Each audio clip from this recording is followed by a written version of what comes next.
আমি কোরআন শরীফ 17 পারা মুখস্থ করেছি, এখন মোবাইলে অনেক আসক্ত হয়ে পড়েছি, নিয়মিত তেলাওয়াত করা হয় না, মাঝে মধ্যে তেলাওয়াত করি, আপনার পরামর্শ উপদেশ কামনা করছি। মাশাআল্লাহ, 17 পারা কোরআন মুখস্থ করা মানে তো অনেক বড় একটা অ্যাচিভমেন্ট এবং অর্জন। মোবাইলের আসক্তি আমাদের জীবন থেকে অনেক মূল্যবান বিষয়কে, অনেক মূল্যবান বস্তুকে কেড়ে নেয়।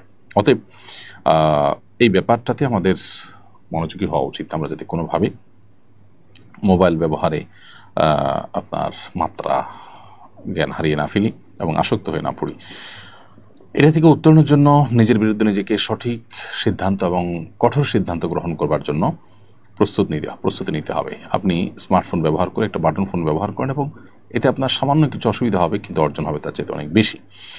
এর বাইরে স্মার্টফোনে আপনি সোশ্যাল মিডিয়ার স্ক্রলিং বন্ধ করার জন্য সেই অ্যাপগুলোকে আনইনস্টল করে ফেলুন এবং এই সিদ্ধান্তে অটল থাকুন। এতে আপনার যত কষ্টই হোক, ইনশাআল্লাহ এরপর দেখবেন আপনার সময়ের মধ্যে বারাকা আল্লাহ তাআলা দিচ্ছেন। অথবা যদি এটা ব্যবহার করতেই হয় তাহলে লিমিটেড টাইম ব্যবহার করবেন, একটা নির্দিষ্ট সময়, এরপর এটা অটোমেটিক যাতে লক হয়ে যায় সেই এরকম অনেক অ্যাপ আছে, সেই অ্যাপগুলো ইনস্টল করতে পারেন, ব্যবহার করতে পারেন।